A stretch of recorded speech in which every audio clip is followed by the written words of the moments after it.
2000년 1월 16일 밤 중국 지린성 영일, 그날 밤 한 한국인 목사가 갑자기 사라집니다. 그의 이름은 김동식 목사. 당시 그는 중국 동북 지역에서 탈북자들을 돕는 활동을 하고 있었습니다. 이 사건은 단순한 실종 사건이 아니라 나중에 북한 공작원이 개입한 납치 사건으로 밝혀지게 됩니다. 이 사건을 이해하려면 먼저 당시 북한 상황을 살펴볼 필요가 있습니다. 1990년대 중반, 북한에서는 심각한 식량난이 발생합니다. 이 시기는 흔히 고난의 행군이라고 불립니다. 경제 붕괴와 식량 부족으로 많은 주민들이 굶주림에 시달렸습니다. 이 시기 북한 주민들 가운데 생존을 위해 국경을 넘는 사람들이 늘어나기 시작합니다. 압록강과 두만강을 넘어 중국으로 탈출하는 사람들이 급격히 증가했습니다. 하지만 중국에 도착한다고 해서 안전한 것은 아니었습니다. 중국 정부는 탈북자를 난민이 아니라 불법 입국자로 간주했습니다. 그래서 탈북자가 발견되면 북한으로 강제 송환되는 경우가 많았습니다. 북한으로 돌아간 탈북자들은 심각한 처벌을 받는 경우가 많았습니다. 이 때문에 중국 동북 지역에는 숨어 지내는 탈북자들이 많았습니다. 이들을 돕는 사람들도 있었습니다. 한국의 선교사들과 종교단체 인사들이었습니다. 김동식 목사 역시 그 가운데 한 사람이었습니다. 그는 중국과 북한 국경 지역에서 탈북자들을 돕는 활동을 하고 있었습니다. 탈북자들에게 음식과 임시거처를 제공하고 한국이나 제3국으로 갈 수 있도록 돕는 일이었습니다. 하지만 이런 활동은 항상 위험이 따랐습니다.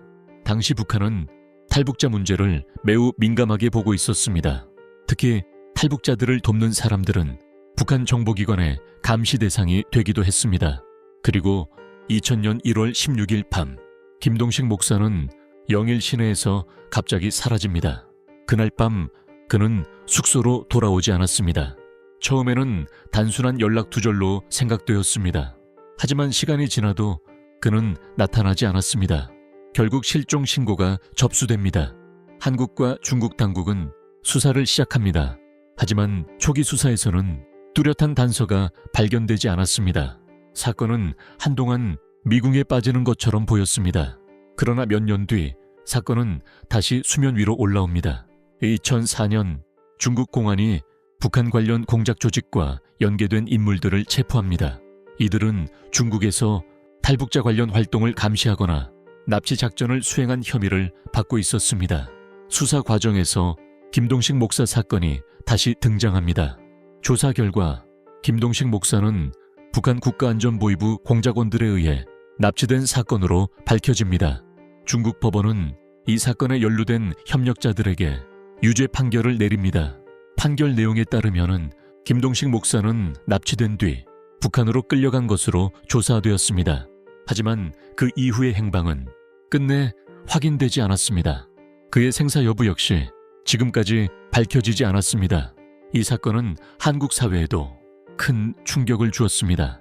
탈북자들을 돕던 한국인이 중국에서 납치된 사건이었기 때문입니다. 또한 이 사건을 계기로 북한 공작 활동 문제가 다시 주목받게 됩니다. 특히 중국 동북 지역에서는 북한 정보기관의 활동에 대한 경계가 더욱 높아졌습니다. 김동식 목사의 가족들은 오랜 시간 동안 사건의 진실을 밝히기 위해 노력해 왔습니다. 하지만 그의 행방은 아직도 확인되지 않았습니다. 2000년 중국 영일에서 발생한 김동식 목사 납치 사건, 탈북자들을 돕던 한 목사가 갑자기 사라진 사건, 그리고 이후 밝혀진 북한 공작원의 납치 사건. 이 사건은 지금까지도 한반도 주변에서 벌어진 공작 활동의 현실을 보여주는 사건 가운데 하나로 남아 있습니다.